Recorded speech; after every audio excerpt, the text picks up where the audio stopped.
So hello everyone, आप सभी का स्वागत है आपके अपने चैनल स्टडी विषय में। उम्मीद है सब स्वस्थ हैं, मस्त हैं और ज़बरदस्त हैं। तो फ्रेंड्स, हम लोग कर चुके थे आपका यूनिट एंड मेजरमेंट और उसके पहले मोशन चैप्टर। आज हम लोग करने वाले हैं आपका work energy forces and laws of motion. ठीक है, उसके बाद हम लोग करेंगे आपका फिर क्या, इसके बाद फिर हम लोग करने वाले हैं आपका ग्रेविटेशन करेंगे। तो ये दो कर चुके थे, उसको लगभग आप लोग 800 प्लस लोगों ने देखा भी था। ठीक है, तो चलिए फिर से इसको कंटिन्यू करते हैं। ये है हमारा नीरज सर का साइंस मैग्नेट का आपका निर्माण बैच का है आपका। ठीक है, जो 2025 पे जो 2025 में आपका जो कंप्लीट हुआ था। तो चलिए इसको देखते चलते हैं। जैसे चलिए, forces and laws of motion.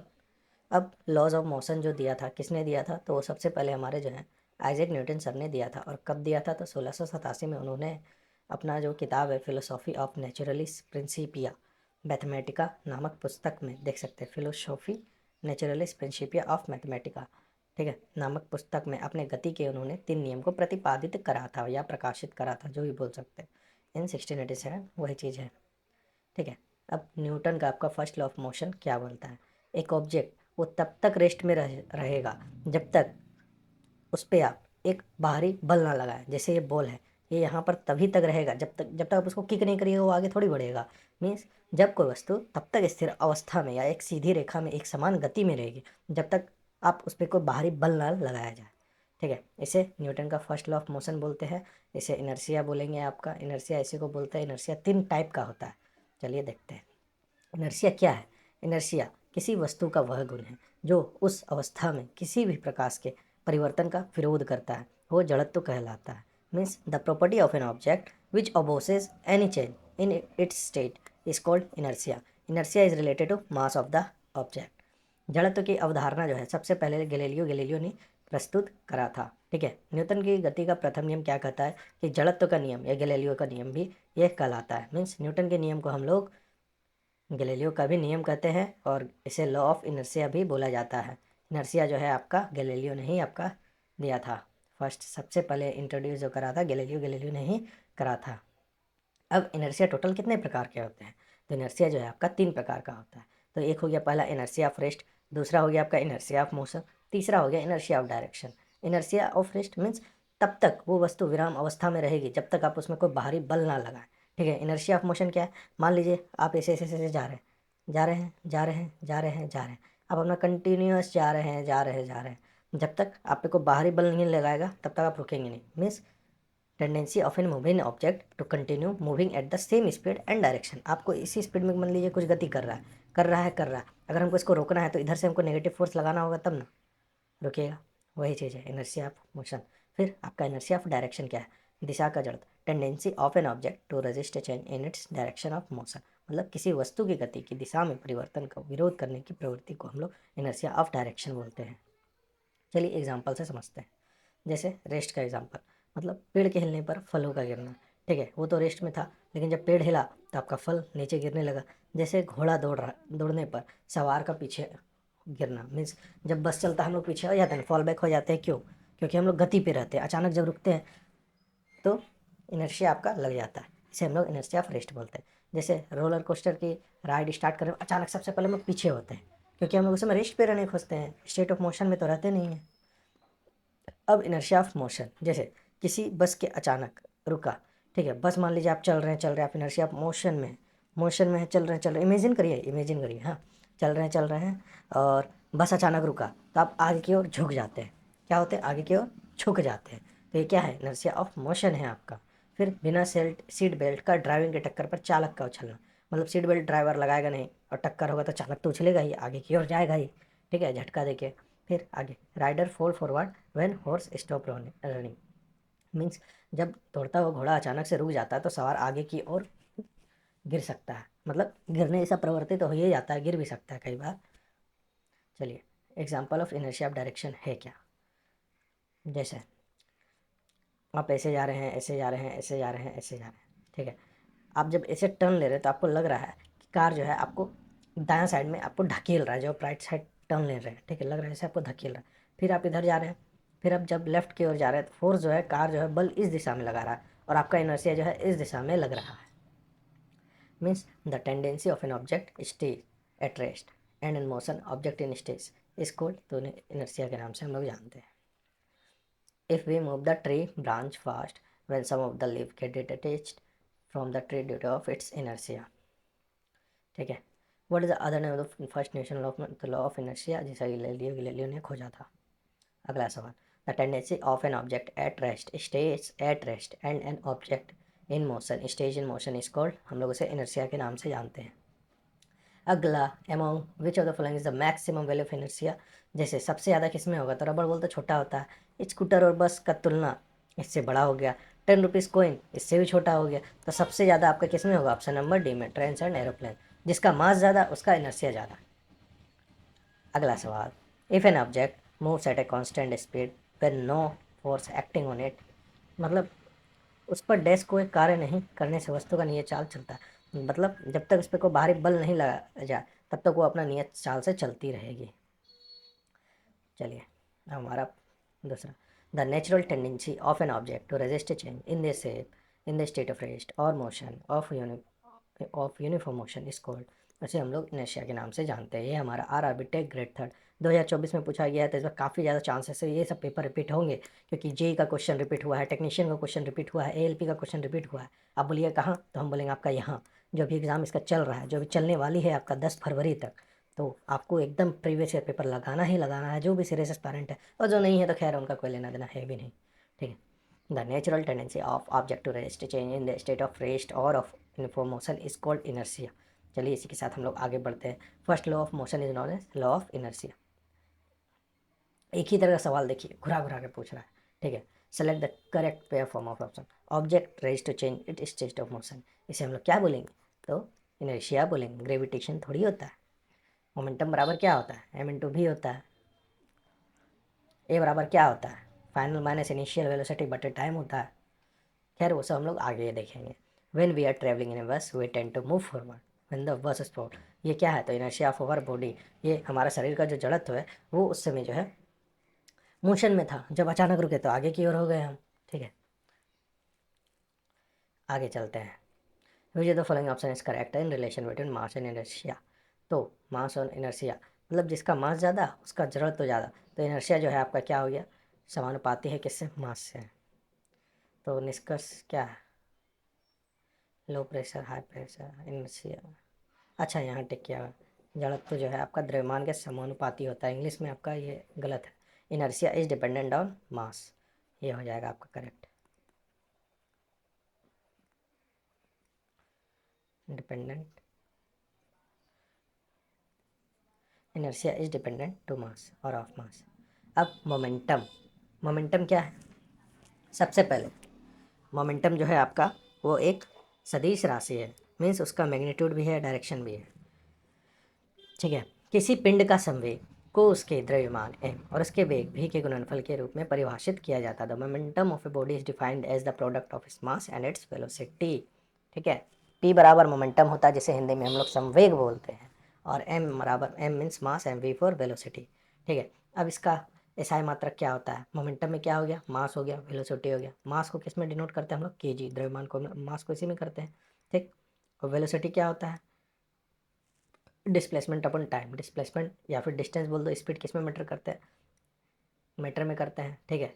मतलब जो उसका मूल मात्रक है, और टाइम का क्या होता है, सेकंड होता है, तो केजी मीटर प्रति सेकंड हो गया. ठीक है. अब केजी को एम के बार आ रहा है, एक बार आ रहा है, और मीटर किसका होता है, तो लेंथ का होता है, एक बार आ रहा है. और समय सेकंड का क्या होता है, टी होता है. तो टी जो है इनवर्स में है तो ऊपर जाएगा, पावर माइनस होना आएगा. ये आपका हो गया आपका इसका विभव सूत्र. मोमेंटम क्या है आपका, एक वेक्टर क्वांटिटी है. संवेग का ऐसा मात्रा केजी मीटर प्रति सेकंड होता है. डायमेंशन फॉर्मूला तो देख ही लिए. अगर एम अगर है तो उस पर आप 1 नहीं भी लिखिएगा तो चलेगा. अगर एल है 1 पावर में नहीं लिखिएगा तो भी चलेगा. अगर ऑप्शन में दिया है इस तरह तो आपको लिखना पड़ेगा, या m0 दिया है, l0 t1 दिया तो ये आपका गलत हो जाएगा. आपको इस बेसिस पे जाना है. चलिए सवाल आ गया हमारे पास. The momentum of an body is 50 kg. ठीक है. p बराबर हमारा 50 किलोग्राम मीटर प्रति सेकंड है, और वेलोसिटी दे दिया है 5. तो मास बोला है तो p बराबर m भी होता है, इधर इधर जाएगा तो मास कितना हो जाएगा, 10 kg. ठीक है. मीटर से मीटर गया. और प्रति सेकंड से प्रति सेकंड गया।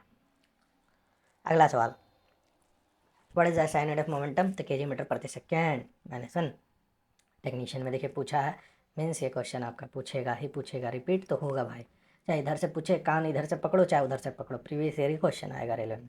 Newton second law of motion, इस नियम के अनुसार किसी वस्तु के संवेग में परिवर्तन की दर उस पर लगने वाले बाह्य बल के समानुपाती होता है। मीन्स फोर्स जो है आपका बल किसके समानुपाती होता है। According to this law the rate of change of momentum में जो भी चेंज होगा वो प्रोपोर्शनल होगा किसके, तो बाहरी जो बल उस पर लग रहा है उस पर। तो इससे हम लोग को कौन सा समीकरण मिलता है, जैसे यहाँ देख लीजिए, संवेग में परिवर्तन, मान लीजिए ये मोमेंटम फाइनल है, ये मोमेंटम इनिशियल है। लेट 2 kg का एक वस्तु है जो 4 मीटर प्रति सेकंड की रफ्तार से जा रहा है, ये क्या हो गया आपका इनिशियल हो गया। इनिशियल क्या होता है, एम इंटू भी, तो बराबर पोटेंशियल मतलब मोमेंटम पहला इनिशियल कितना हो जाएगा 8 किलोग्राम मीटर प्रति सेकंड, और फाइनल है वही बोल रहा है कि 2 kg का जो है 8 मीटर प्रति सेकंड की रफ्तार से जा रहा है, तो इसका कितना हो जाएगा, तो 16 हो जाएगा।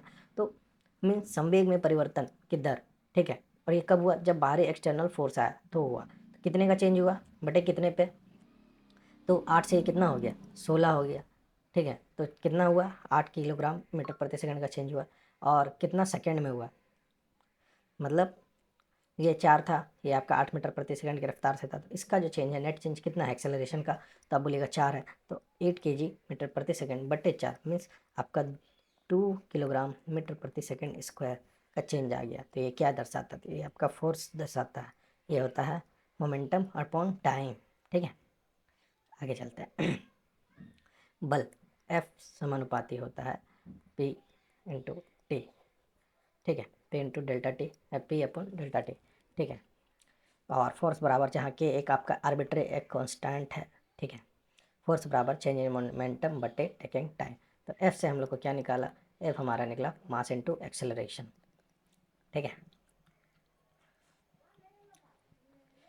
और इसका ऐसा मात्रक कैसे निकलेगा, तो केजी मीटर प्रति सेकंड किसका था, मोमेंटम का तो था, बटे टी नीचे यहाँ आ जाएगा तो स्क्वायर आ जाएगा, तो इसका क्या हो जाएगा m1 L1 टी के पावर -2 भी मिस होता है, एफ बराबर एम एम बराबर एफ बटे ए बराबर एफ बटे एम। आगे चलते हैं, व्हाट इज फोर्स, बल क्या है। बल एक आपका एक बाह्य कारक है जो किसी वस्तु की गति या विराम की अवस्था में परिवर्तन करता है, ठीक है, या परिवर्तन करने का ही प्रयास करता है। Force is an external factor that changes और tend to changes the state of motion और rest of an object. Example 1 जैसे किक कर रहे हैं या पुश कर रहे हैं, ठीक है। एग्जाम्पल 2 आप डोर को पुल कर रहे हैं, आप पहले तो मानिए फुटबॉल है, आप उसको किस किक कर रहे हैं मीन्स उसको आप पुश कर रहे हैं, फिर एग्जाम्पल 2 डोर है, जब उसको पुल कर रहे हैं मीन्स उसको अपनी ओर खींच रहे हैं, तो ये सब क्या है पुश और पुल, ठीक है। ये दोनों एक प्रकार का एक बल है, means force is also can be defined as push or pull on a body. और बल कैसा राशि है, तो बल आपका एक सदिश राशि है। डाइन में इसका मात्रक क्या होता है, तो डाइन जो है आपका CGS पद्धति में बोल रहा है, इसमें हम लोग मास को ग्राम में नापते हैं, ठीक है। और एक्सेलरेशन का होता है, सॉरी, ग्राम इंटू सेंटीमीटर, हाँ लेंथ को सेंटीमीटर में और टाइम को सेकेंड स्क्वायर में नापा जाता है। तो इससे आपका निकलता है कि 1 न्यूटन बराबर 10 के पावर 5 डाइन होता है। अभी में सूत्र निकाल लीजिएगा, a constant force act on a object of mass 5 kg for a period of 2 second, this increases the velocity. 4 से 3 हो रहा है कितना में, 2 में, 2 सेकेंड में, तो कितना हो गया एक्सेलरेशन बराबर 1.5 मीटर प्रति सेकेंड स्क्वायर हो गया। Find the amount of force, तो 5 इंटू 3/2 कर दीजिए, 15/2 7.5 न्यूटन आ गया, बात खत्म। The speed of a force, speed of a body of mass, M दिया है आपका, मास दिया है 100 किलो, ठीक है, और आपका इनिशियल वेलोसिटी इतना, फाइनल इतना, तो एक्सेलरेशन बराबर v minus you upon T होता है। तो 15 - 5/5 मीन्स 2 हो गया एक्सेलरेशन।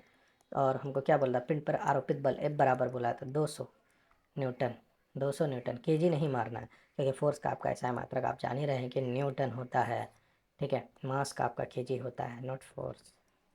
विड भी आपका क्या है, विड भी आपका न्यूटन में न पाएगा।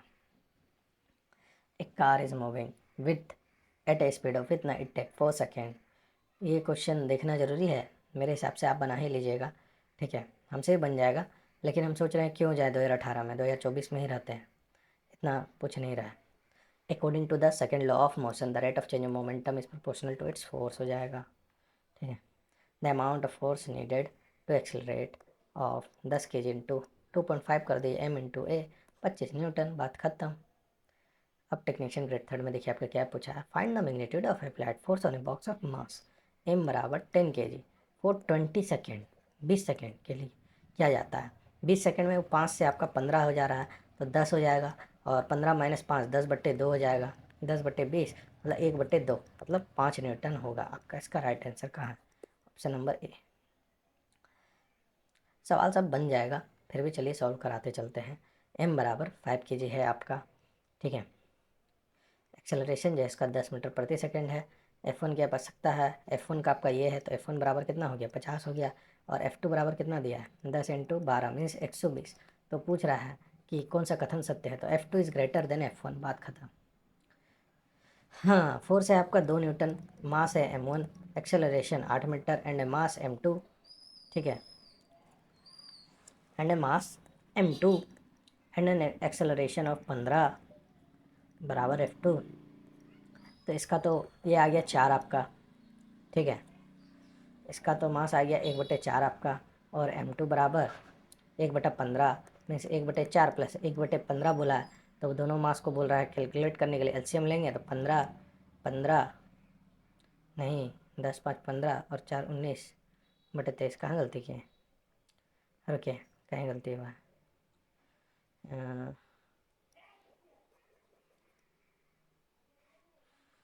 रुको यार। 2 न्यूटन बराबर m1 इंटू 8, ठीक है, 4 आ गया मीन्स यहाँ 1 आ गया, तो m बराबर 1/4 आ गया m1। अब m2 बराबर हो जाएगा, m2 का त्वरण 15 है। अच्छा, उसमें मास दिया है 2 न्यूटन, इसमें यही है, तो m2 बराबर हो जाएगा आपका 2/15। तो आपका 1/4 प्लस 2/15, 4 दूनी 8 और 15 चौके 60, हाँ 8 और 15 28/60 हो जाएगा आपका ऑप्शन नंबर डी। 2 kg का द्रव्यमान मास दिया है, और एक बॉक्स में जो है 4 न्यूटन बराबर 2 kg इंटू एक्स, ठीक है। एक्सेलरेशन का वैल्यू, अंतिम वेग बोला है तो अंतिम वेग कैसे निकलेगा, आपका भी बराबर u प्लस ए टी आपको लगाने बोल रहा है बस।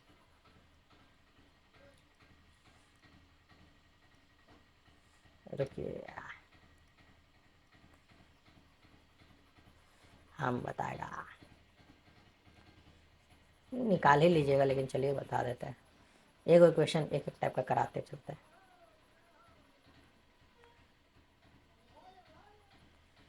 अगर आपको आंसर पता है तो कमेंट जरूर करिएगा, वरना हम तो बताएंगे।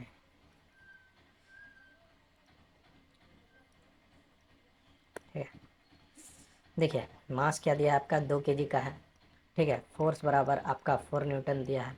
एक स्थिर बल जो है टाइम जो है आपका 2 सेकंड के लिए कार्य करता है, यदि इसका प्रारंभिक वेग मीन्स इनिशियल वेलोसिटी बराबर इतना दिया है, तो अंतिम वेग क्या होगा।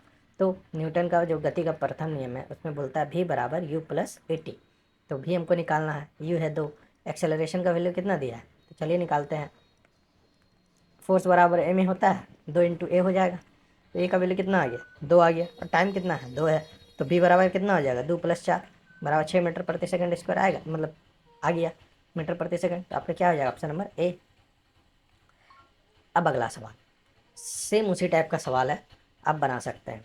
2 kg का मास है, m बराबर 2 kg, हम कलर चेंज कर लेते हैं ना क्या, m बराबर 2 kg आपका दिया है, टाइम आपका 4 सेकंड दिया है, ठीक है, कार्य कर रहा है, और इसका वेग जो है 8 से 4 होता है, मतलब 4/4, ठीक है, मतलब 1 हो जाएगा एक्सेलरेशन, ठीक है। तो बल F बराबर m इंटू ए, 2 इंटू 1 बराबर कितना हो जाएगा 2 न्यूटन, ऑप्शन नंबर सी। चलिए आगे, ऐसा यूनिट ऑफ फोर्स का क्या होता है, तो न्यूटन होता है, kg मीटर सेकेंड स्क्वायर, ये नहीं भूलिएगा। A constant force act on an object of mass 8 kg for a period of 2 seconds. This increases the velocity, 4 से वो 9 कर दे रहा है, कितना में 2 सेकंड में, तो एक्सेलरेशन कितना हो जाएगा 2.5 मीटर प्रति सेकंड स्क्वायर। तो find the amount of force, तो इंटू 8 कर दीजिए, मास का वैल्यू F बराबर m इंटू ए होता है, तो 20 न्यूटन आपका हो जाएगा ऑप्शन नंबर सी। अब बल का प्रभाव, एक बल एक स्थिर निकाय को स्थानांतरित कर सकता है। A force can move a stationary body. जैसे example, upon kicking a football at rest it start moving. Means ये रेस्ट में जब आप इसको किक मारिएगा तो ये तो यहाँ चला जाएगा। वही चीज़ बोल रहा है। यदि कोई पिंड विराम अवस्था में था तो वह गति करने लगा तो अवश्य उस पर कोई बल लगाया गया, बाहरी बल।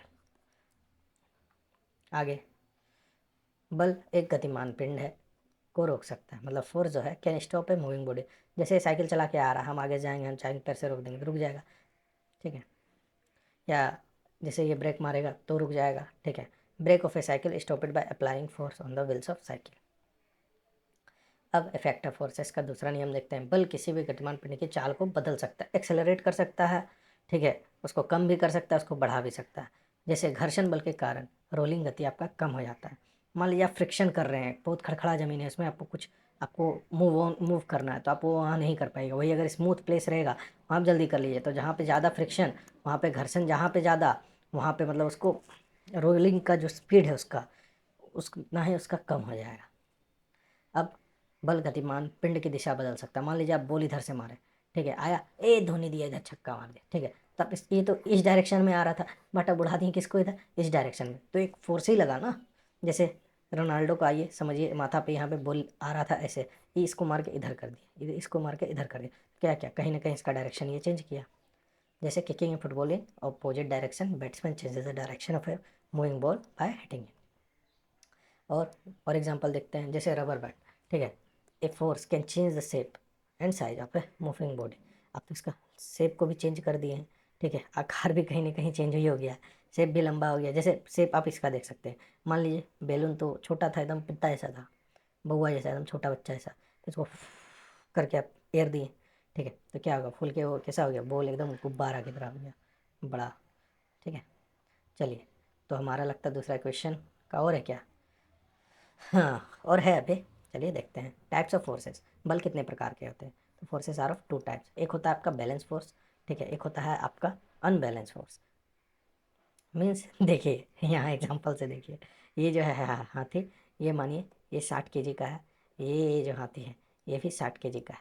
मतलब दोनों का जो नेट फोर्स हो जाएगा, अगर एक दूसरे से भिड़ा है तो कितना हो गया, तो 0 हो गया, ठीक है। वही मानिए 100 किलो का हाथी है और ये बेचारा 5 किलो का हाथी है, या 20 किलो समथिंग जो भी है, 30 किलो रख लीजिए, तो फोर्स किसका ज़्यादा हो गया, बल तो इसके पास ज़्यादा है तुलना में किसका, F2 का तुलना में। वही है types of force, balance force और अनबैलेंस फोर्स। बैलेंस फोर्स क्या होता है, यदि किसी पिंड पर कार्य करने वाले सभी बलों का परिणाम शून्य है तो बलों को संतुलित बल कहा जाएगा। जैसे आप एक टेबल पे रखे हैं, एक बॉक्स है, इधर से आप 10 न्यूटन का बल लगा रहा है, इधर से भी एक 10 न्यूटन का ही बल लग रहा है, तो ये तो अपना जगह को ये छोड़ नहीं रहा है, ये अपना ही जगह पे स्थिर रहेगा, ठीक है। जब तक इधर हम ज़्यादा बल नहीं लगाएंगे तब तक तो इधर आएगा नहीं, चाहे इधर नहीं लगाएंगे नहीं आएगा, तब तक तो ये क्या रहेगा, ये रेस्ट पे ही रहेगा। वही बोल रहा है, उसी को हम लोग बैलेंस फोर्स बोलते हैं। If the resultant of all the forces acting on a body is zero then the forces are said to be balanced force. ये आपका पूछा है टेक में भी। Under the effect of balance force there is no change in the position of the object but the change of the object change, ठीक है। But उसका जो है पोजिशन में तो चेंज नहीं होता, but the shape of the object change. आगे चलते हैं, अनबैलेंस फोर्स। जैसे ये 5 न्यूटन का लगाया, ये 10 न्यूटन का, तो ये तो खिसक के यहाँ पे आ जाएगा, आएगा ना, ये तो यहाँ पे आएगा है। इसमें आकृति में कोई चेंज नहीं होता बट पोजीशन में चेंज हो जाता है, ठीक है। वहाँ पे आपका आकृति शेप में चेंज हो रहा था, कहाँ पे, तो बैलेंस्ड फोर्स में आपका शेप में चेंज हो रहा था, बट अनबैलेंस्ड में आपका पोजीशन चेंज होता है, ठीक है।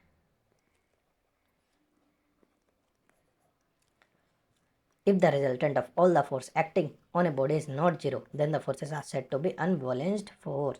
All this, all the effects that can be produced by the force are the result of unbalanced force. चलिए प्रीवियस ईयर क्वेश्चन को डिस्कस करते हैं। Which of the following is the effect of balanced force applied on an object. तो change in shape of an object is an example of balance force, ठीक है। Confuse नहीं होना है, हम बार बार बोलेंगे। जहाँ पे आपका आकार में परिवर्तन हो रहा है वहाँ पे आप बैलेंस फोर्स लगाइएगा, और जहाँ पे आपका पोजीशन चेंज हो रहा है वहाँ पे आप अनबैलेंस फोर्स का यूज़ करिएगा। What happen to the motion of an object when balance force act on it. तो बैलेंस जब भी एक्ट करेगा उसका मोशन चेंज ही नहीं होगा, इट्स स्टेट ऑफ मोशन जो रहेगा वो रिमेन रहेगा, क्या अनचेंज, वो अपरिवर्तित ही रहेगी। ठीक है। It change direction of motion, नहीं, ये तो आपका अनबैलेंस फोर्स में होता है। इस स्पीड ये भी आपका इसी में होगा कहीं ना कहीं। स्लो डाउन ये तो रिटार्डेशन में होगा। ठीक है, ये कहीं ना कहीं तीनों तीनों का तीनों जो है आपका बाकी वो आपका अनबैलेंस्ड फोर्स का एग्जाम्पल है। आगे चलते हैं। तो move in object on a horizontal table one needs to apply unbalanced force, असंतुलित बल लगाइएगा तभी वो खिसकेगा। एक equal amount of perpendicular force on the object in upward and downward, नहीं भाई नहीं चाहिए, बैलेंस फोर्स नहीं चाहिए। Only single perpendicular to the object, नहीं भाई वो तो प्रणोद में आपका हो जाएगा, वो नहीं चलेगा। ठीक है, अब चलिए न्यूटन का तीसरा नियम क्या कहता है। इस नियम के अनुसार जब वस्तु दूसरी वस्तु पर बल लगाती है तो दूसरी वस्तु भी पहली वस्तु पर उतना ही आपका बल लगाएगी और वो विपरीत दिशा में लगाएगी। मीन्स मानिए आपका ये फोर्स F1 है जो आप एक्शन कर रहे हैं, आप समझिए आप दीवार को है ना धक्का देने की कोशिश कर रहे हैं। आप अगर पॉजिटिव फोर्स लगा रहे हैं अपने एंड से तो आपको दीवार जो है उतना ही फोर्स आपको रिएक्शन में लगाएगी और वो फोर्स कैसा होगा, नेगेटिव। तभी जाके आपका नेट नेट फोर्स जो होगा क्या होगा आपका, ज़ीरो। क्या होगा आपका, zero. According to this law, when one object exerts a force on another object, then the second object also exerts an equal force on the first object in the opposite direction. That is, there is an equal and opposite reaction to the action. ठीक है, ये आपका Newton का तीसरा नियम कहता है। इस नियम के अनुसार जब एक वस्तु दूसरी वस्तु पर बल लगाती है तो दूसरी वस्तु भी पहली वस्तु पर उतना ही बल विपरीत दिशा में लगाती है, अर्थात क्रिया की समान व विपरीत दिशा में प्रतिक्रिया होती है। आगे चलिए, Newton third law of motion, इसे हम लोग एक्शन रिएक्शन फोर्स भी बोलते हैं। और फोर्सेस जो होती है वो पेयर में रहती है। जैसे थ्रस्ट, आप पीछे की ओर मतलब जैसे रॉकेट देखते होंगे आप, ऊपर जाता लॉन्च होता है तो नीचे पूरा बल लगा रही है, तब कहीं ना कहीं ये ऊपर की ओर जा रही है। ठीक है, rockets works by producing strong reaction for downward using rocket engine, this pushes the rocket upward without regarding to the ground or the atmosphere. ठीक है, प्रकृति में बल सदैव जो है हमेशा पेयर में ही पाया जाएगा। एक single isolated forces is not possible, single हो ही नहीं सकता है। ये आपका न्यूटन का तीसरा नियम कहता है। जैसे अब एग्जाम्पल, ठीक है, स्विमिंग करना या रोइंग और ए बोट। ठीक है, बोट चल रहा है तो इस पे लगा रहा है, वो इस पे लगा रहा है। ठीक है, गुलाल से आप मार रहे हैं। ठीक है, तो आप इस पे लगा रहे हो, आप पे लगा रहा है। रॉकेट का उड़ना। ठीक है, आगे न्यूटन के गति के तृतीय नियम के उदाहरण जो एनसीईआरटी में आपका दिया है, चलिए उससे समझते हैं। तो जैसे मानिए आप बोट में थे, तैर रहे थे, तैर के आपको आना है रोड के किनारे, मीन्स आपको ज़मीन के सतह किनारे पे आना है। तब जब आपका इतना डिस्टेंस रहता है, ठीक है, जब आप इतना पे पैर अगर रख रहे हैं, मान लीजिए आप 10 न्यूटन का बल लगा रहे हैं, तो आपका जो ये है बोट, ये भी पीछे की ओर जा रहा है, कितना, 10 न्यूटन का फोर्स से। समझे, means as the sailor jump in forward direction, the boat जो है आपका मूव होगा बैकवर्ड। ठीक उतना ही, मीन्स जैसे ही नाविक आगे की ओर छलांग लगाता है, नाव पीछे की ओर आपका चलने लगती है। अब कंजर्वेशन ऑफ मोमेंटम क्या कहता है, यदि किसी निकाय पर कोई बाह्य बल कार्य ना कर रहा हो तो निकाय का कुल संवेग नियत रहेगा। If no external force is acting on a body then the total momentum of the body remains constant, वो कांस्टेंट ही रहेगा आपका। संवेग संरचना का सिद्धांत चलिए देखते हैं। जैसे आपका ये गोली है, इसका आप मास मान लीजिए छोटा एम है, ये बंदूक है, इसका आप बड़ा मास मानिए, बड़ा एम मानिए। ठीक है, गोली प्लस बंदूक, मतलब ये गति तो कर नहीं रही है। ठीक है, तो इसका जीरो, इसको जीरो, तो ये कितना हो गया, नेट जीरो हो गया। बट इसका रिकॉइल रिकॉइल करेगा, जब आपका बंदूक जब छोड़ते हैं तो रिकॉइल करेगा, तो प्रति हिंदी में क्या नहीं पता, रिकॉइल करता है इतना जान रहा है। ठीक है, तब इसके साथ भी वेग से गति कर रहा है, ये भी कर रहा है, तो क्या होगा, तो गोली का मास ऑफ बुलेट क्या होगा, तो छोटा एम, ठीक है, नेगेटिव कर रहा है, प्लस भी ये जो है आपका गोली का वेग है बट मास ऑफ गन। ठीक है, चलिए इसको इक्वेशन से समझिए, ज़्यादा बेहतर आपको समझ में आएगा। हम्म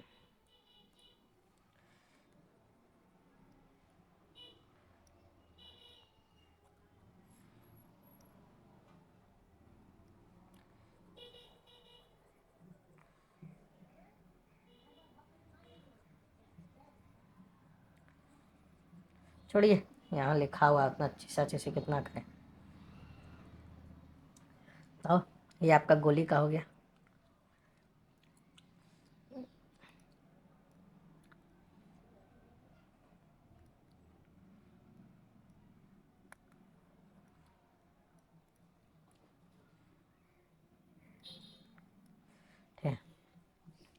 100। चलिए देखते हैं v बराबर माइनस एम इंटू बी बट्टे बड़ा एम।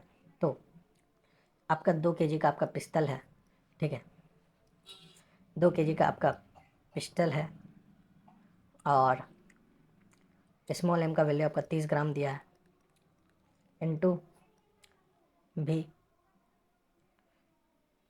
मतलब उसको 1000 से ये कर लीजिए, बटे में होगा यार, हम क्या गुनाह कर रहे हैं, ग्राम को आपको केजी में बदलना है, तो 30/1000 कर लीजिए, ठीक है, बटे 2 kg का आपका ये है, इसको ये कर लेना है। उसके बाद वेलोसिटी का वैल्यू कितना दिया, इतना दिया, तो 2000/45, मतलब कहीं ना कहीं 4500, और 2000 इंटू 45 ओए 4500/2000, ठीक है।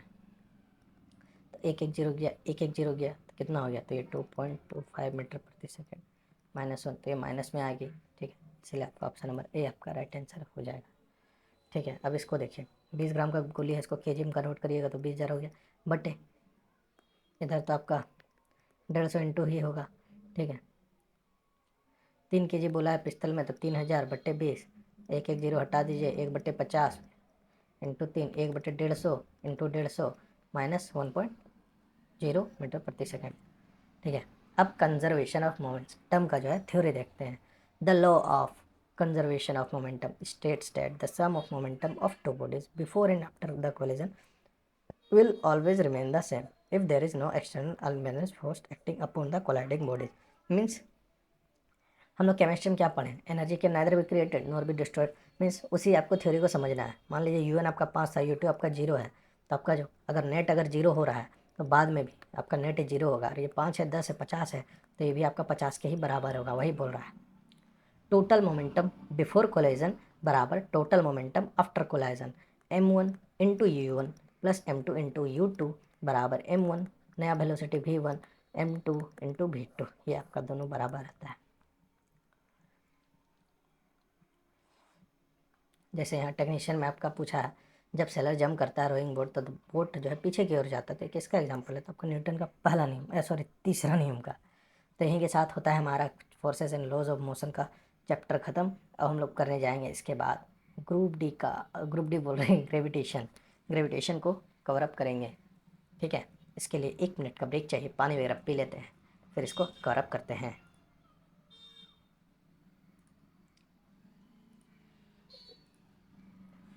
आ गए हैं फ्रेंड्स ग्रेविटेशन में, ठीक है।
चलिए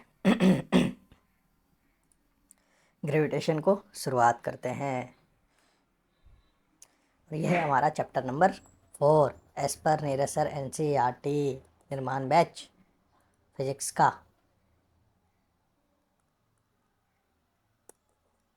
ठीक है। गुरुत्वाकर्षण क्या है, एक प्राकृतिक घटना है जिसके द्वारा द्रव्यमान एक दूसरे की ओर आकर्षित होते हैं। Means gravitation is a natural phenomena which all things with mass are brought towards one another. Means ये पृथ्वी है, ठीक है, ये पृथ्वी इधर से बल लगा रही है, ठीक है, ये चंद्रमा इधर से बल लगा रही है, ये दोनों एक दूसरे को क्या कर रहा है, अट्रैक्ट कर रहा है। अगर पृथ्वी अगर 10 बल से लगा रहा है, तो चंद्रमा तो जैसे 1/6 होता है, तो उतना बल से लगा रहा है, ये इसको अट्रैक्ट कर रहा है या इसको अट्रैक्ट करता है। तो gravitation is an attraction force, ठीक है, ये अट्रैक्ट करता है ईच अदर को। क्या ये भी अट्रैक्शन है? आप बोल सकते हैं। ठीक है, जैसे ये बारिश का गिरना ज़मीन की ओर, तो ये भी क्या है आपका, ये है आपका गुरुत्वाकर्षण। बट ये नहीं है। ठीक है, आगे चलते हैं। Who discovered gravitation? इसको भी हमारे न्यूटन साहब ने खोला था, खोजा था। ठीक है, ऐसा कहा जाता है गुरुत्वाकर्षण के बारे में उन्हें विचार आया था कब, जब उन्होंने एक सेब को पेड़ से गिरता हुआ देखा। ठीक है, it is said that his idea about gravity were inspired by the watching an apple fall from a tree. 1666 में, मान लीजिए नदी के किनारे आइजैक न्यूटन है, बैठा हुआ है। ठीक है, बैठा हुआ है, अचानक से एक फल गिरता है, उसका दिमाग क्लिक करता है, अरे ये काहे गिर रहा है नीचे, ये क्या हो रहा है, ये क्या हो रहा है, समझे? तो तो बोला ओ ये तो अट्रैक्ट कर रहा है पृथ्वी, क्या ऊपर की ओर भी जा सकता है, लेकिन नहीं, ये तो नीचे की ओर आ रहा है, मीन्स अट्रैक्ट कर रहा है। ठीक है, गुरुत्वाकर्षण बल का वर्णन किया जिसमें न्यूटन का सार्वभौमिक गुरुत्वाकर्षण का नियम बना। ठीक है, यूनिवर्सल ग्रेविटेशन क्रिएट किया। अब यूनिवर्सल लॉ ऑफ ग्रेविटेशन क्या कहता है, तो आपका एफ समानुपाती होता है m1 इंटू m2। ठीक है, आप इसको स्मॉल ही रखिए जैसे आपका क्वेश्चन में दिया है, बट्टे डिस्टेंस का स्क्वायर। मान लीजिए इसका m1 है, इसका m2 है, ये दोनों जब एक दूसरे को अट्रैक्ट कर रहा है, मल्टीप्लाई कर रहा है, और दूरी जो है r डिस्टेंस पे है, तो जब m1 इंटू m2 करिएगा तो दूरी तो ये भी r है, ये दोनों r पे है, तो ये भी अपना स्क्वायर का मल्टीप्लिकेशन करेंगे डिस्टेंस का। तो इसी से आपका आया एफ समानुपाती m1 इंटू m2 का आर स्क्वायर। और वैल्यू ऑफ जी क्या होता है, G is a universal gravitation constant, हर जगह एक समान, 6.67 इंटू 10⁻11 nm स्क्वायर के जी के पावर -2। और ये किसने दिया और किसने फाउंड किया वैल्यू ऑफ जी, तो ये हमारे हेनरी कैवेंडिश ने फाउंड किया, और ये आपका PYQ है। Gravitational force between two objects depend on the masses of object and the distance between them. Yes, this option is right। ठीक है, ओनली डिपेंड ऑन मासेस नहीं होगा, और मासेस के साथ साथ आपका डिस्टेंस में भी होगा। डज नॉट हटाओ। अब which of the following forces is responsible for tides due to the moon and the sun? तो यह आपका ग्रेविटेशनल फोर्स के ही कारण आपका पृथ्वी, मतलब ये मून है। ठीक है, टाइड जो होता है मून आपका अर्थ को करता है, अर्थ आपका मून को करता है अट्रैक्ट। अब gravitational force between two object of m1 m2 is directly proportional to m1 into m2। Which the following constant values given in the option is equal to the universal gravitation constant g? तो 6.67 into 10⁻11 nm square के जी के power -2, option number C. अब मान लीजिए एक force का attraction force है, यदि पृथ्वी x दूरी पे है, मतलब r बराबर x दिया है, और सेब के बीच आकर्षण बल बराबर f है, तो f बराबर g होगा, m1 इंटू m2 होगा। ठीक है, x दूरी है। ठीक है, अब बोल रहा दूरी को अगर 2x कर दे तो क्या होगा, तो मान लीजिए जो यहाँ 2 था उसको 2 बोल रहा, तो 2 का स्क्वायर कर देंगे तो कितना हो जाएगा, f/4 हो जाएगा। ठीक है, इसका वैल्यू f था, इसको बोल रहा 2f कर दें तो इसका स्क्वायर ही होगा ना, तो f/4 हो जाएगा। 2 stone of A mass, 1 kg है, 4 kg है, और इतना डिस्टेंस पे है, देन फाइंड द ग्रेविटेशनल। तो 4 इंटू 1/10 का स्क्वायर बराबर 100, तो कितना हो गया 1/25। अब इसमें आपका जी का वैल्यू पुट करना है।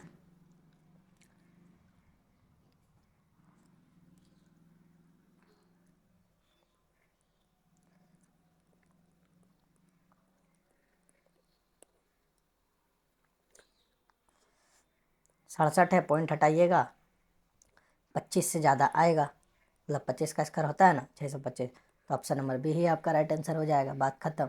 और हाँ, अगर आपको ऐसे करना है तो आप ऐसे भी कर सकते हैं, जिस तरह सर किए वो काफ़ी इजी हो जाएगा आपके लिए। ठीक है, मीन्स बताते हैं।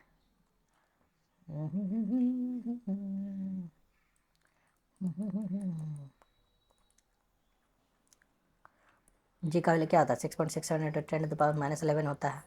ठीक है, m1 इंटू m2 कितना हो जाएगा, 4 हो जाएगा, बट 10 का स्क्वायर करिएगा, इतना हो जाएगा बस। आपका 10 का स्क्वायर 2 है, 11 है, तो 13 हो गया, बात खत्म। 13 यहाँ आ गया, और 6×6 = 24, 6×6 = 24, 24 + 2.4 करिएगा तो 26.667 आ गया। तो आपका इस तरह से भी आप ला सकते हैं, ये काफ़ी ईजी गोइंग हो जाएगा। तो हम भी बोलेंगे कि आप इसी तरह से जाइए। आगे चलते हैं। Which of the following statement is correct about the gravitational force between the earth and the moon? तो ग्रेविटेशनल फोर्स कैसा होता है, तो ये आपका अट्रैक्टिव होता है, और मैक्सिमम होता है जब आपका चंद्रमा जो है पृथ्वी के नज़दीक होता है। सही बोला था चुनने, तो सही चुन लिए। आगे चलते हैं। What is the unit of the universal gravitation constant? तो nm² kg के पावर -2। अब which of the following equation is true when two objects A and B of masses m and m are separated by distance, then the force of attraction and G is, तो G है m1 into m2 बट्टे distance का square कर देंगे, तो यही हो जाएगा आपका फोर्स। आगे चलते हैं। The force of gravitation between two bodies F, if mass बोल रहा है 4 टाइम अगर बढ़ा दिया जाए, 4m कर दिया जाए इंटू m2, ठीक है, then from its initial velocity, तो ग्रेविटेशनल फोर्स भी क्या होगा, 4 गुना बढ़ जाएगा। बट दूरी जब अब घटेगा, ठीक है, दूरी जब डबल होता है तो इसका स्क्वायर इधर हो जाता है, ठीक है, दूरी में। अब weight of a body, weight of a body is the gravitational attraction force exerted by earth. Weight बराबर क्या होता है, फोर्स। फोर्स बराबर होता है पृथ्वी लगाती है, अर्थ लगाती है, ठीक है, किसी पिंड का भार पृथ्वी द्वारा लगाया गया गुरुत्वाकर्षण बल है। चलिए इसको आगे समझते हैं।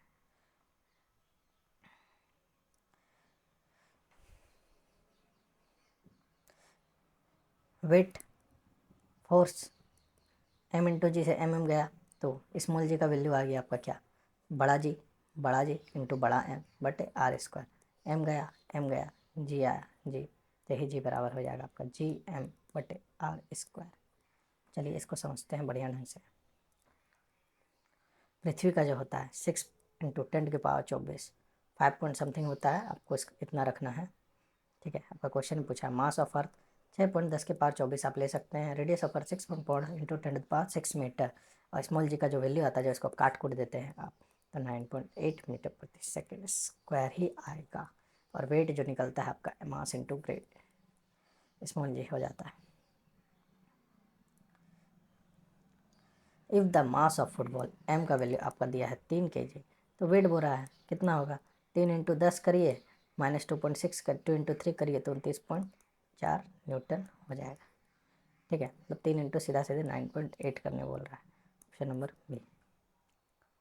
What is the mass of an object जिसका वेट 196 है, तो m इंटू जी कर लीजिए, जी का वैल्यू कितना है 9.8, तो ये तो 20 बार में जाएगा, तो मास हो जाएगा 20 kg हो जाएगा। 20 न्यूटन नहीं टिक करिएगा, एग्जामिनर आपको कंफ्यूज करने के लिए हम 20 न्यूटन भी दे सकता है, बट ये नहीं होगा, फोर्स का होता है वो, वेट का नहीं। Which of the following statement is are correct? तो mass of an object is same as weights, नहीं भाई, मास किलोग्राम में होता है, वेट न्यूटन में मापा जाता है। वेट में 9.8 का मल्टीप्लिकेशन होता है, और मास का kg होता है, वेट का ऐसा न्यूटन होता है। तो mass of an object is not at same as weight, सही है। तो मास क्या द्रव्यमान आपका एक स्केलर क्वांटिटी है, वेर वेट इज वेक्टर, तो यस 3 इज सही, 2 इज सही, तो option number T 2 and 3 are सही। चंद्रमा का गुरुत्वाकर्षण पृथ्वी के गुरुत्वाकर्षण का 1/6 होता है, इसलिए चंद्रमा पर वस्तुओं का वजन पृथ्वी पर उनके वजन का केवल 1/6 होता है। अर्थ का मास 100 kg वेट हो जाएगा, तो 980 Newton.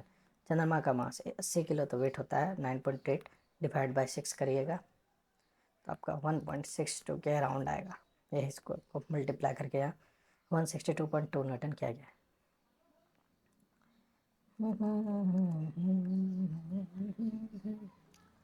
The value of g on the moon is 1/6 of the value of g on earth. If a person jump 1.5 meter high on earth, then how high can he jump on the moon? तो जैसा कि जान रहे moon में 1/6 हो रहा है, ठीक है। अगर पर्सन अगर 1.5 मीटर अर्थ में कर रहा है, तो वहाँ पे इसका 6 गुना जंप करेगा, मीन्स वो 9 मीटर आपका जंप करेगा, ना कि आपका इसका 1/6 करेगा, क्योंकि वहाँ ग्रेविटेशन फोर्स कम है, अट्रैक्शन कम है, ठीक है, पृथ्वी की तुलना में, इसीलिए वहाँ पे बढ़ जाएगा, 9 मीटर करेगा। The radius and mass of a planet are half of the earth radius and the mass. What is the value of g? चलिए इसको सॉल्व करते हैं। तो G m/r² होता है, बोल रहा है कि रेडियस जो है हाफ है, मीन्स r/2 का होल स्क्वायर, मतलब r/2 का स्क्वायर करेंगे तो r/4 हो जाएगा, और मास जो है हाफ है, तो Gm/2 बटे आर बाय 4। ठीक है, यहाँ हो गया, इधर 4 हो गया। ठीक है, तो कटा कटा तो 2 इंटू जी एम बटे आर हो गया। तो जी का वैल्यू होता है 9.8, तो ये इससे गुना करिएगा तो आपका 19.6 आ जाएगा। बस यही किया है। The weight of an object is 6000 Newton on earth. तो चंद्रमा का 1/6 हो जाएगा वेट, बात खत्म। 1000 न्यूटन। केजी में बोलता है तो 100 किलो मारते हैं।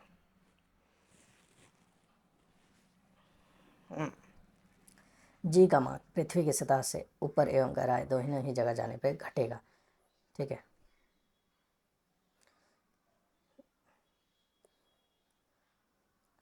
वैल्यू ऑफ जी जो है मैक्सिमम जो रहता है हमारा यहाँ इक्वेटर पे रहेगा, पोल पे कम रहता है और सेंटर पे उसका वैल्यू जो है 0.000, सेंटर पे 0।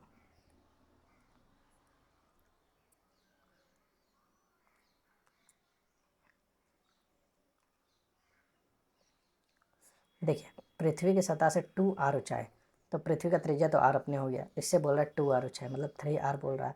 तो गुरुत्व त्वरण का वैल्यू क्या होगा, तो जी बराबर जी एम बटे आर स्क्वायर करिएगा। 3 का स्क्वायर कितना हो जाएगा, 9r हो जाएगा। तो कितना हो जा रहा है, जी बटे 9।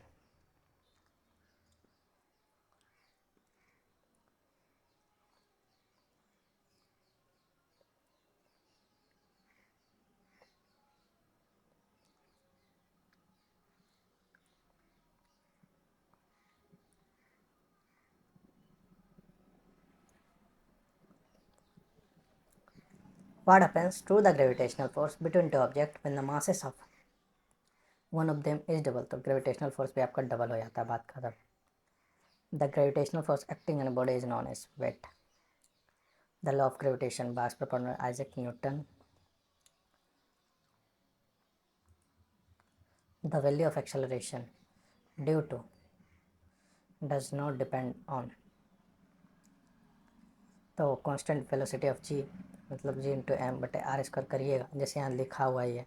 तो इस पे करता है, ठीक है, रेडियस पे भी करता है, मास ऑफ द अर्थ पे भी करता है। ठीक है, तो आपका बी पे डिपेंड नहीं करेगा, फॉलिंग ऑफ द ऑब्जेक्ट। अब बोल रहा है कौन सा स्टेटमेंट आपका फॉल्स है, तो value of G changes with height. Yes, G change होगा, आपका हाइट जैसा रखिएगा वैसा चेंज होगा। Value of G depend on the mass of the falling. नहीं भाई, नहीं करता, मास ऑफ अर्थ पे करता है। और go deeper into the earth, the acceleration due to gravity on the surface of earth mass M and R is proportional to M बटे R square.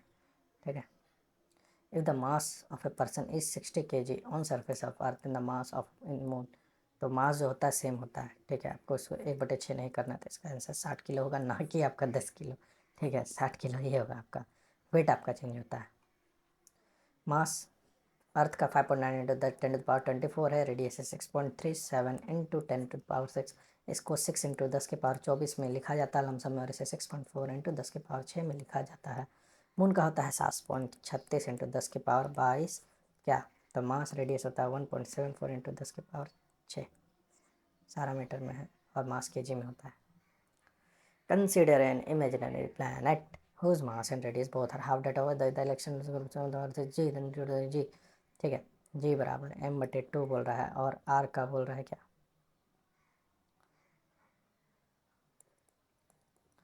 का स्क्वायर करेंगे तो r² बट्टे 4 आ गया।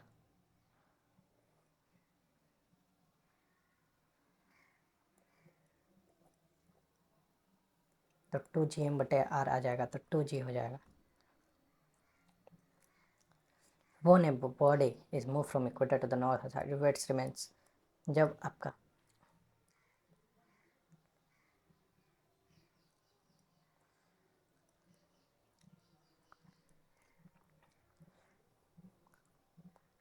जब आपका नॉर्थ से साउथ पोल की ओर आएगा तो आपका बढ़ता है वेट।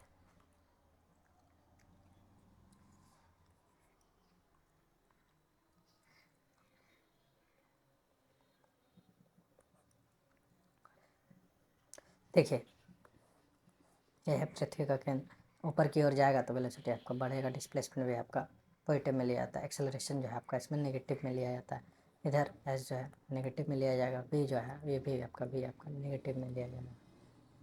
ठीक है,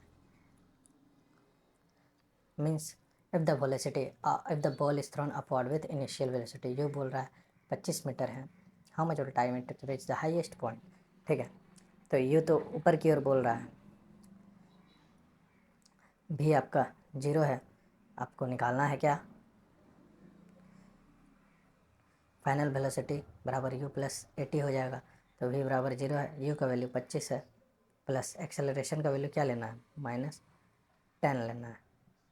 ठीक है, बट्टे टाइम, v बराबर u plus a into T. हाँ हाँ हाँ, तो ये इधर जाएगा तो -25 बट्टे -10 कट आ जाएगा, टी बराबर 2.5 सेकेंड होगा। या सीधा समझिए 25/10 करिएगा, टाइम तो नेगेटिव में आएगा नहीं, 2.5 सेकेंड आप ऐसे भी मार सकते हैं। A ball thrown vertically return to the earth after 10 second, what is the speed at which it was thrown. तो स्पीड बोला है, डिस्प्लेसमेंट बराबर 0 ले लीजिएगा, u इंटू टी, टी का वैल्यू 10 प्लस 1/2, एक्सेलरेशन का value -10 into T square into 1000 हो जाएगा। तो 10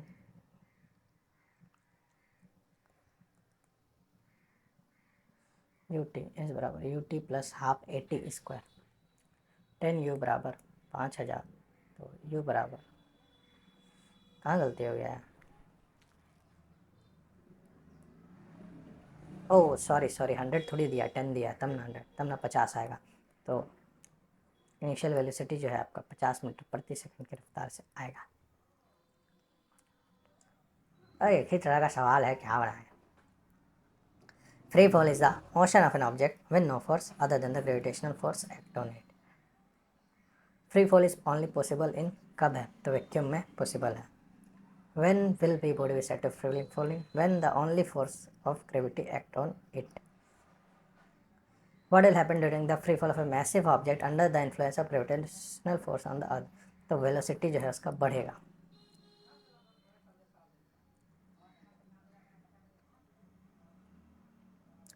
मेरे हिसाब से प्लान वेग वगैरह दिया ही नहीं, क्यों पढ़ना, नहीं पढ़िए, हम सीधा जानते हैं। जो चीज़ नहीं दिया है झूठ मूठ का क्यों पढ़ें। एनसीईआरटी टू एनसीईआरटी ओरिएंटेड रहना है। थ्रस्ट दिया है, पढ़ते हैं। The force acting on a object perpendicular to the surface is called thrust. मतलब किसी वस्तु की सतह पर लंबवत लगने वाला बल, लंबवत लगने वाला बल को हम लोग प्रणोद कहते हैं। प्रणोद क्या कहते हैं, प्रणोद कहते हैं, प्रणोद। इकाई क्षेत्रफल पर लगने वाले प्रणोद को दाब कहा जाता है। The thrust of unit area is called pressure. Pressure बराबर फोर्स अपन एरिया होता है, और प्रणोद भी एक प्रकार का आपका फोर्स है। तो थ्रस्ट बराबर हो जाएगा प्रेशर इंटू एरिया। ठीक है, अब what is the SI unit of area, बराबर फोर्स अपॉन एरिया। फोर्स आपका मापा जाता है, फोर्स बराबर होता है न्यूटन में, एरिया का होता है मीटर स्क्वायर। तो ये ऊपर जाएगा तो न्यूटन, माइनस आ जाएगा, तो option number D. A force exerted by an object perpendicular to the surface is called, उसे हम लोग थ्रस्ट बोलते हैं। अब बोल रहा है which the following statement is are correct. Weight is a force that act vertically downward on a object, thrust is the force acting on object perpendicular to the force. तो बोथ आर करेक्ट। ठीक है, if the thrust experience by an object is 1000 centimetre square में दिया है, तो centimetre में कितना हो जाएगा, कितना होगा,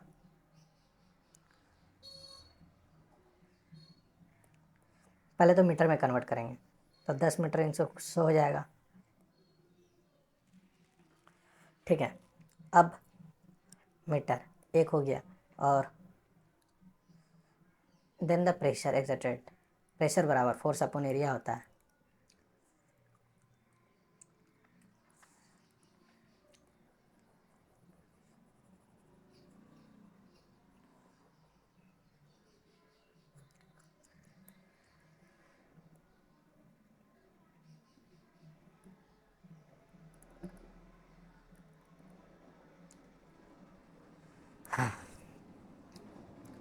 एक मीटर बराबर 100 सेंटीमीटर होता है, एक मीटर बराबर उसका स्क्वायर कर दिया है।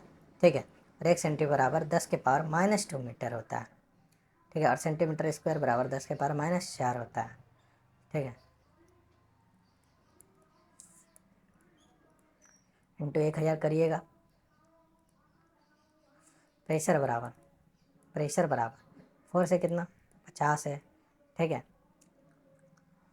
इंटू 10 की पावर -1 है, इधर जाएगा इंटू हो जाएगा, तो इसीलिए आपका 50 इंटू 10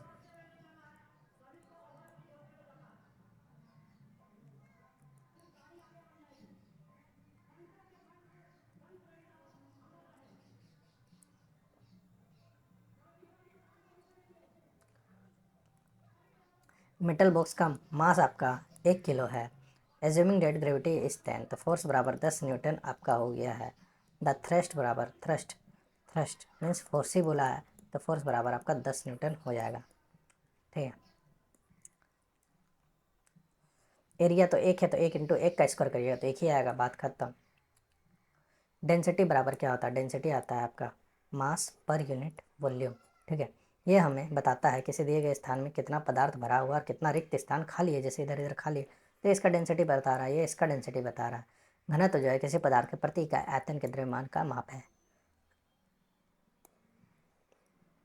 एसआई मात्रक जो होता है केजी प्रति मीटर क्यूब होता है।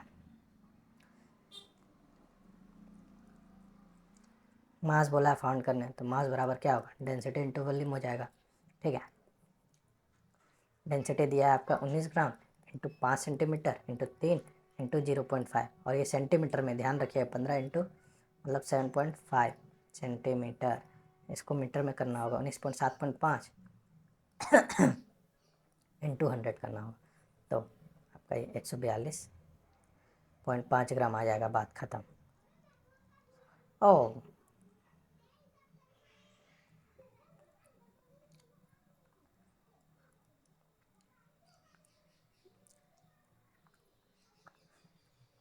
अब लोहे की एक छोटी कील पानी में डूब जाती है, जबकि भारी भार पानी का एक विशाल जहाज समुद्र के पानी भाग में तैरता है, तो इसे हम लोग बॉयंट फोर्स के नाम से जानते हैं। कौन सा, तो आप बोलिएगा भाई, इसे बॉयंट फोर्स बोला जाता है।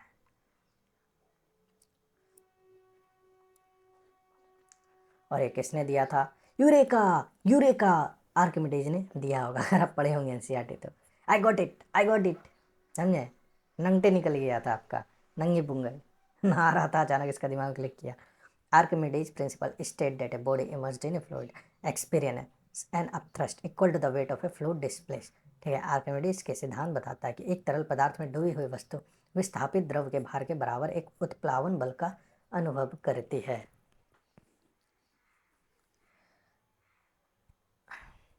जैसे ये 3 किलो का है, आप डाल रहे हैं, तो ये 3 किलो का पानी आपका डिस्प्लेस करेगा, सेम अमाउंट, ठीक है। अगर इसका वेट पानी का वेट से मतलब जो भी है उत्प्लावन बहुत से ज़्यादा होगा तो ये डूब जाएगी, अगर इसका कम होगा, पानी से कम होगा, तो ये फ्लोट करने लगेगी, तैरेगी तैरेगी तैरेगी, ठीक है।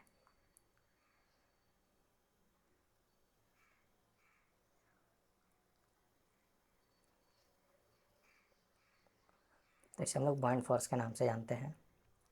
Ship float on water on the basis of principle of buoyancy, which scientist is credited with identify this principle for the first time, तो Archimedes, option number C. If an object sink, then the upthrust exerted by the liquid is कम, मतलब less होगा, तभी वो float करेगी। तो gravitation भी आपका होता है समाप्त, मेरे हिसाब से करना चाहिए अब लेक्चर को एंड। अगर आप चैनल पे नए हैं फ्रेंड्स, हम तो यही बोलेंगे कि लाइक सब्सक्राइब, अगर आप चैनल पे नए हैं तो चैनल को सब्सक्राइब कर दीजिए, लाइक करिए एंड शेयर करिए। If this content helped you,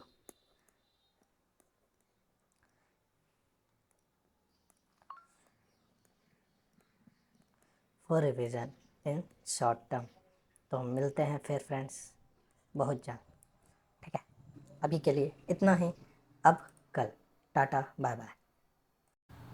और एक चीज़ बोलना है, यही कि आप लोग को जो है हम प्रीवियस ईयर पेपर करवा रहे हैं रेलवे, एएलपी, टेक्नीशियन और जेई का, तो आप लोग जो देख रहे हैं बहुत बढ़िया, और जो नहीं देख रहे हैं उनको भी शेयर करिए, जिनका भी आने वाला अपकमिंग शिफ्ट में एग्ज़ाम है उनको काफ़ी हेल्प मिलेगी जितना भी है प्रीवियस ईयर पेपर को देखने में, ठीक है।